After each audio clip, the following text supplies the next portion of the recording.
Hello, friends. This is Timothy Vavra coming to you live from delphic.group. Wanted to do a live stream about personal tax. I just don't know if you saw the video on corporate tax we just did. We have a series of proposals structured. This is our initial proposals. This is just the first fun bit of it. This is just the stuff we have finished and enunciated that we want to share. Because we've been thinking about these ideas for a long time, and we wanted to share something that would be useful and something that's required, basically.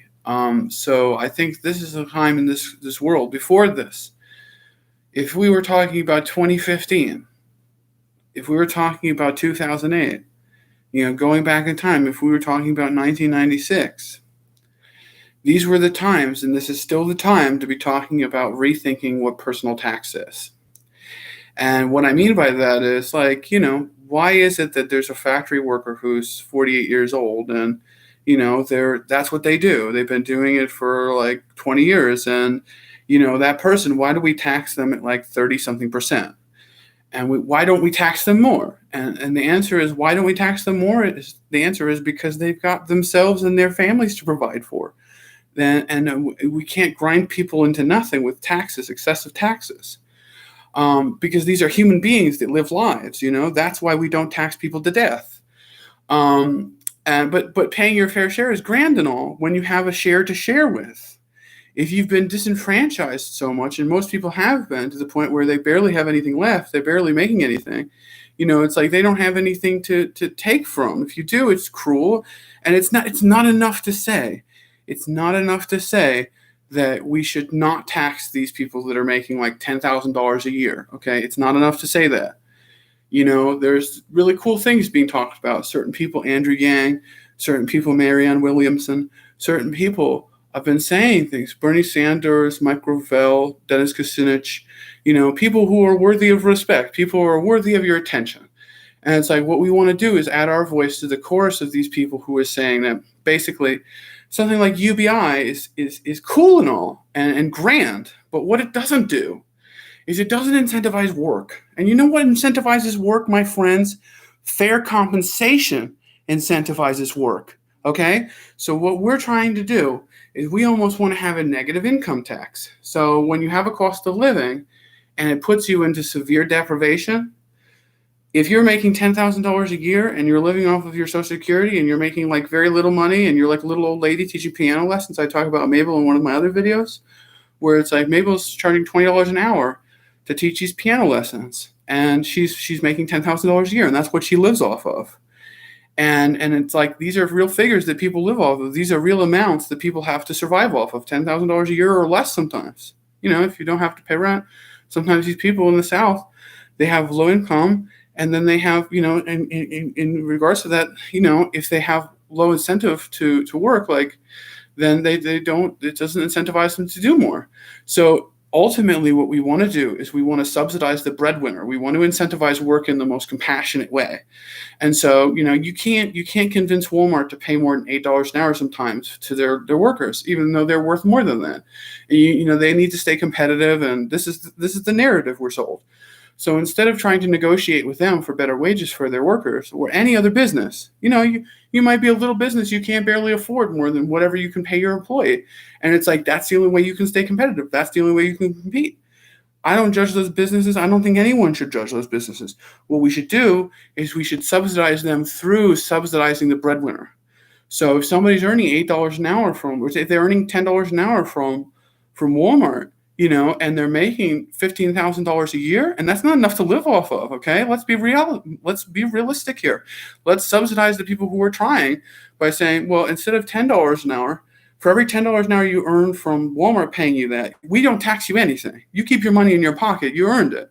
But we're going to put more money in your pocket because we're going to be putting an extra $30 per hour. So Walmart should be thanking the American taxpayer for incentivizing their worker to work as hard as they can. Because if you're working $10 an hour, a bunch of milk spills, who cares? It's not my shift. If you're earning $40 an hour, I got knee pads on with gel. I'll get on my knees and scrub the floor and scrub that milk off for $40 an hour. Anyone would. And you won't complain while doing it. You won't see complaints. So you have to fairly compensate the people who are serving you. This is beyond required. frankly. So this is 3-to-1 compensation for people who are living in severe deprivation, and for people who are living a little less meager, and maybe they have a working class income. Maybe they're making $45,000 a year. For every dollar they earn, they should be getting $2 more from the government. They shouldn't be getting any money taken from them. That's the reality, because they're holding up society. Okay, so let's reward them like they should be rewarded. You'll see these people that are, doing labor work. They're holding up society. Those people, when you properly compensate them, instead of like trying to shave a little bit off of these people, when you properly compensate those people, you're going to see them start businesses. You're going to see them start ventures. You're going to see them improve themselves and their families and invest back into their communities, and all these businesses that are struggling to survive, to be able to barely make a little money.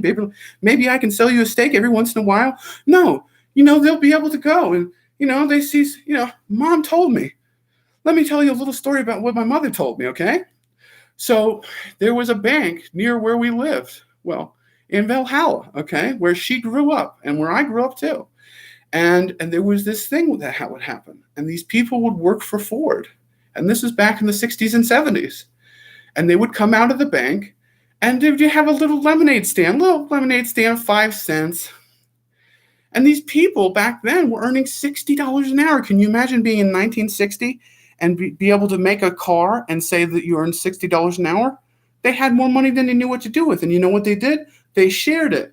Little kids selling lemonade for 5 cents. They gave them a $5 bill and said, keep the change. People never forget that. That's what you're going to see more of if you treat people right. If you give them something to share, they're going to share it. So who shares? The people who aren't living on private islands and mega yachts. Okay, so let's compensate these people instead of, constantly having to compensate these shareholders. And so this is where it comes back to. Here's my point. Okay, we've gotten everything up to this point with personal tax. This video is really about rethinking personal tax. So the core structure of this is, when we see a windfall like artificial intelligence, self-driving, automation, robotics, when a fine man like Elon Musk wants to invest in automating Tesla so that more and more, less people are involved, more and more things get done 24/7, all they need to do is invest in the machinery. You know what? As much as it's putting people out of work, it's a little bit like Charlie and the Chocolate Factory with that toothpaste machine, where it's like you have to have people to repair these machines. You have to have people to design them. We don't need to, if there's a piece of metal that needs to be bent, let Bender Bending Rodriguez do it. Don't make some poor person that's like, oh, he should be reading Tolstoy. He shouldn't be bending a piece of metal together like that. Raise a family for free. Who should be paying for him to raise a family for free? The robot should. So what we should do is, all these windfalls that we're seeing in society, once Elon and all these other fellas like Bill, they get all their stuff structured where it's, they invested in. Maybe they pay $100 million to invest in saving $1 billion, okay? So once they have that done, go ahead and incentivize it. The thing of it is, once that's done and the profits are being made, tax those at 70%. And you have to tax them at 70%. It has to be unavoidable, because there's no people involved at that point. There's no lady in the factory that needs to support a family anymore. So the reason to tax them at 35% or 32% or whatever we're taxing working people at, there's no incentive not to really tax that at 70%. And where should that money go? Unavoidably, it should go towards the entitlements and the UBI and the incentivizing the people who still can work and why, and providing social safety net and universal health care and all this stuff that we need. Okay, and the reason we're going to need this is because they're automating all this. So it's already being automated, and mostly it's been done already. All these things should have happened during the Clinton administration. If Al Gore had more say, maybe more of these things would have happened. Okay, anyhow, so I'll leave you with these ideas. I'm going to go ahead and do some more videos here today, integrating these into the website as we speak. If you like these videos, tell your friends, share the word, trying to spread these ideas for free, trying to be able to make sure that these are here for the benefit of mankind, trying to make sure that, we can get this stuff done. And I'm not going to stop. We got interviews coming. We've got book reviews coming. We've got analysis, cultural criticism coming. So, trying to make this a channel for a thinking person to come and ruminate over some of the better solutions to some of these ideas, and having a discussion and adding these ideas to the discussion is what we're aiming to do here at delphic.group. So if you like what we're doing, tell your friends, spread the word. Here's hoping you'll tune in for more of our videos. Looking forward to it.